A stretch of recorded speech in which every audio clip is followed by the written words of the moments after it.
Muy buenos días. Tengo que darles las gracias por el hecho de que me hayan pedido que presente la introducción en este foro de voces proactivas por la democracia continental. Desearía comenzar esta introducción con una cita de una persona muy seriamente preocupada por el deterioro de la democracia, muy seriamente preocupada por el avance del populismo demagógico y muy seriamente preocupada por el hecho de que eso siempre acaba degenerando en tiranías. La cita dice así: ¿cuál es la causa de la triste situación presente? La verdad es que existía algo que ya no existe, algo que conservaba libre a nuestra sociedad.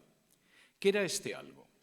Nada de extraordinario ni complicado, sencillamente lo siguiente.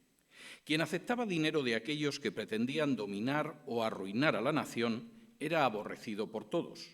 Y ser convicto de corrupción era el peor delito y para él no existía ni remisión ni perdón. Ahora ha sido introducido lo que arruina a la nación. ¿Y qué es? Envidiar a quien ha aceptado dinero, reír si alguien lo reconoce, perdonar a los culpables y, más aún, odiar al que se atreve a censurarlos. En resumen, la corrupción y todo lo que la acompaña. El autor de las líneas que acabo de leer identificaba el origen de los males de su sociedad, una sociedad pulcramente democrática, en la corrupción y, sobre todo, en la indiferencia hacia la corrupción. Esa indiferencia hacia la corrupción había ido corroyendo las bases de su sociedad democrática y había abierto el camino hacia soluciones populistas que él se temía que acabarían con la democracia y finalmente instaurarían la tiranía. Seguramente una descripción de este tipo despierta en ustedes ecos familiares. Lamentablemente me temo que en algunos casos son tan familiares que resultarán hasta patrios. Y debo decir que en eso no son ustedes una excepción. Me siento absolutamente identificado también con esa descripción. Sin embargo, tengo que decirles que quien escribió estas palabras no lo hizo la semana pasada, no lo hizo hace 5 o 10 años, y tampoco era un venezolano, un boliviano, un ecuatoriano, ni siquiera un argentino o un español. El autor de este párrafo era un destacado miembro de la primera democracia de la historia, la democracia ateniense. Se llamaba Demóstenes y escribió hace 25 siglos. Y, por cierto, son 25 siglos, pero la descripción que hace es tan cercana al triste destino de algunas de nuestras democracias, y no excluyo la de España, que es mi país de origen, que podría haberse redactado esas líneas esta misma mañana. El paso, ciertamente terrible, de la democracia hacia un populismo demagógico que acaba derivando en tiranía implica una serie de fases de las que deberíamos ser más que conscientes si es que queremos enfrentar ese proceso de depravación política en el presente y, por supuesto, derrotarlo en algún momento del futuro. La primera fase para el avance del chavismo en Venezuela, del evismo en Bolivia, del kirchnerismo en Argentina o del Grupo Podemos en España, por citar solo algunos casos, ha sido y es la corrupción. Ha sido una corrupción, en primer lugar, innegable y creciente. Ha sido una corrupción que muchos consideraron que no era tan grave ni era tan importante para el futuro de la nación y, por supuesto, ha sido una corrupción que los partidos históricos y convencionales no han querido o no han podido comprender en todo su significado. Y al no querer o no poder comprender, lo han hecho para desgracia de ellos y de sus naciones.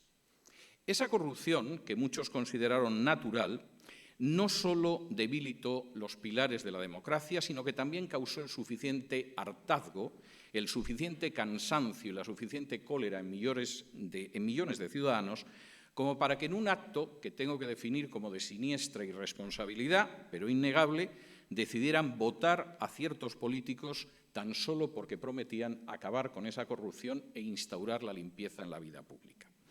La ideología, la demagogia, el delirio de esos políticos no les quitaron votos.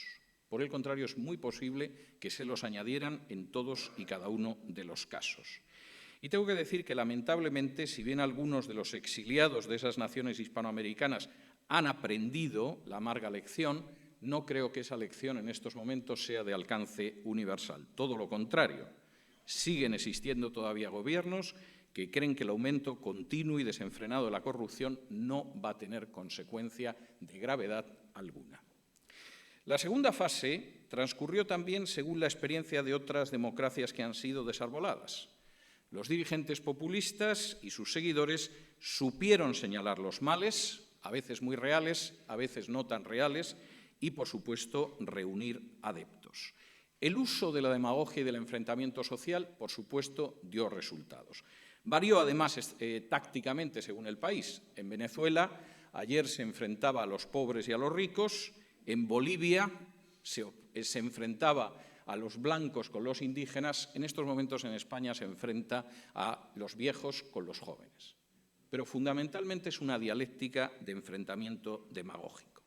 En buena medida, semejante división es artificial, pero ha bastado para movilizar a millones de personas desapegadas del sistema democrático y para dar un fruto en un suelo abonado previamente por la corrupción.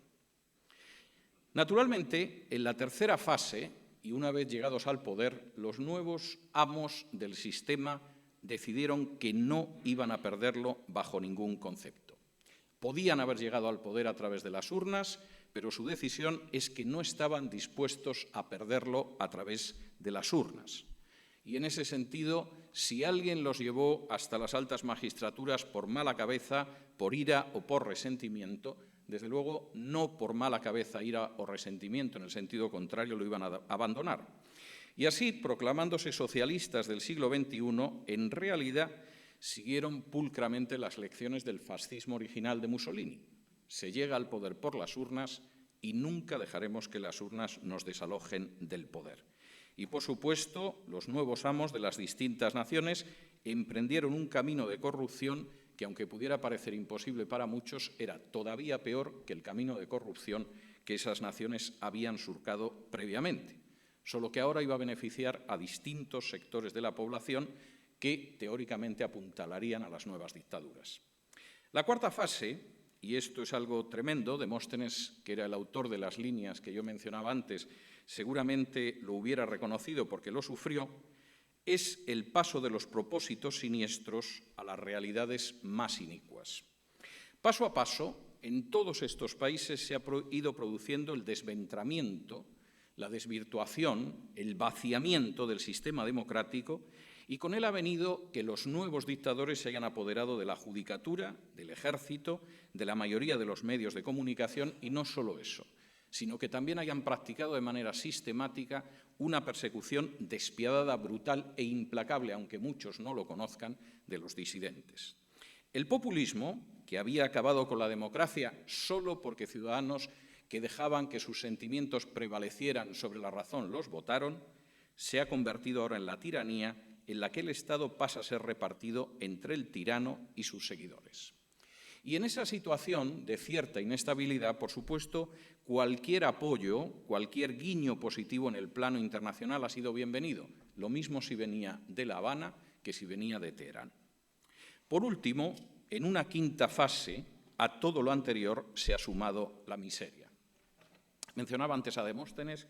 Discúlpenme que cite ahora otra historia griega, que es la de Licurgo, porque hace casi 3000 años Licurgo concibió por primera vez en la historia la idea de crear un Estado igualitario, un Estado en el que no existieran diferencias sociales o éstas fueran mínimas.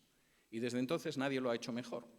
Por supuesto, lo que Licurgo consiguió en Esparta es que en ese sistema totalitario e igualitario se empobreciera a los ricos, se triturara a las clases medias y finalmente todos fueran tan pobres como los más pobres. Ese igualar por abajo ha sido la tónica constante a lo largo de cerca de 3000 años en todos los intentos de Estado igualitario, desde la Esparta de Licurgo hasta la Unión Soviética. Y lo cierto es que la prosperidad económica crece con dificultad cuando hay un intervencionismo asfixiante, cuando está ausente la seguridad jurídica como está ausente de todas estas tiranías y cuando el tirano y sus corifeos se benefician de una nación convertida en su rancho particular donde los ciudadanos cada vez se ven más empobrecidos. Ciertamente la corrupción anterior no solo era intolerable, sino peligrosa. La actual es causa de males innumerables y todavía es peor, porque las supuestas bondades salvadoras de los populismos acaban quedando de manifiesto en las filas interminables para comprar productos inexistentes en los supermercados, en la desaparición de artículos incluso de primera necesidad y en el colapso de la economía nacional, por más que se busque la alianza con regímenes totalitarios situados al otro lado del océano. Venezuela, Ecuador, Bolivia, Argentina son algunas de las naciones que han pasado por esas 5 fases ante la sonrisa sonriente, por ejemplo, de una dictadura castrista que ha visto en ellas un balón de oxígeno. Grecia y España, al otro lado del Atlántico, se encuentran inmersas en un proceso paralelo que puede llevarlas a verse sometidas a una situación semejante. Y, por cierto, siento dar un disgusto a mis amigos argentinos, pero el dudoso honor de contar con el primer fiscal de una causa grave que aparece suicidado no les corresponde a ellos. En noviembre del año pasado, España ya tuvo un fiscal que apareció aparentemente suicidado y que se ocupaba de investigaciones que afectaban al Partido Popular y al Partido Socialista, a los nacionalistas catalanes y a los nacionalistas gallegos, a la Guardia Civil, a la Policía Nacional y a la Policía Local, todo ello trufado con antiguos miembros de distintos gobiernos. Esperemos que no cunda el ejemplo en otros lugares a uno y otro lado del Atlántico y el suicidio de fiscales se convierta en una planta como el mamey que crece especialmente en determinados climas. Algunos analistas apuntan a que es posible que ninguno de estos regímenes pervertidos y liberticidas lleguen al final de la década. Yo personalmente creo que es posible que no lleguen al final de la década. Es posible, pero no es en absoluto seguro. Porque, aunque no cabe duda de que pueden acabar muriendo por sus pecados, en el caso de estos regímenes, personalmente y de manera excepcional, yo soy partidario de la eutanasia, es decir, de evitar que estos regímenes sufran más y de ayudarlos a morir de manera tranquila e incruenta. Naturalmente, la pregunta que se plantea es si eso realmente puede suceder. Creo que no peco de triunfalismo si afirmo que sí, que puede suceder. Creo, sinceramente, que la desaparición de esos regímenes puede darse y que puede darse de manera acelerada sobre la base de que concurran una serie de condiciones. Todos y cada uno de estos regímenes desaparecerán si la oposición a esos regímenes deja de estar dolorosamente fragmentada y consigue unirse de una vez en un frente compacto de libertad. Todos y cada uno de esos regímenes desaparecerán si, en lugar de comportarnos como los contemporáneos de Demóstenes, que envidiaban a los corruptos y los disculpaban, asumimos la tarea urgentísima de una regeneración democrática. Todos y cada uno de esos regímenes desaparecerán si la oposición y la diplomacia internacional se niega de manera frontal al diálogo, porque con las tiranías no se dialoga, con las tiranías se acaba. Y no solo eso, cuando en un momento determinado se pacta con una tiranía, el mensaje que se lanza al mundo es que si esa tiranía es capaz de resistir, nosotros aceptaremos la derrota en el enfrentamiento con ella. Todos y cada uno de esos regímenes desaparecerán si se consigue alcanzar a esas naciones con medios de comunicación libres e independientes. Todos y cada uno de esos regímenes desaparecerán si se enarbola un programa común que anuncie el final de todos los abusos y corrupciones que les abrieron camino.